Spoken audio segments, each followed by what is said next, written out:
Iba pang balita, ilang araw matapos kita si ex-cadet Aldrin Jeff Cudya kay Pangulong Aquino ay bumuo ng Special Investigation Board ang Armed Forces of the Philippines. Ito ay pinangunahan ni Major General Crisologo Nave, ang Deputy Chief of Staff for Communication, Electronics at Information System ng AFP.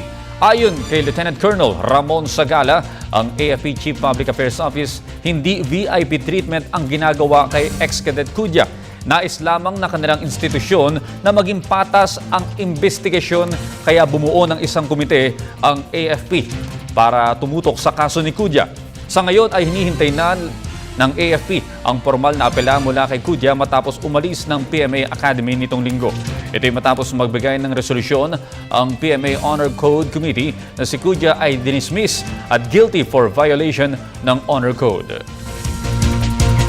Upon instruction of the President, pinalaga ng ating Chief of Staff na si General Manuel Bautista ang pagbubuo ng isang Special Investigation Board na pinamumunuan ni Major General Crisologo Nave upang tingnan ng mga issues na ni-raise nitong pamilya ni ex-cadet Cudya at kanyang pamilya. So sa ngayon, itong Special Investigation Board ay nasa Baguio upang pag-aralan itong mga appeal, bagong appeal ng pamilya.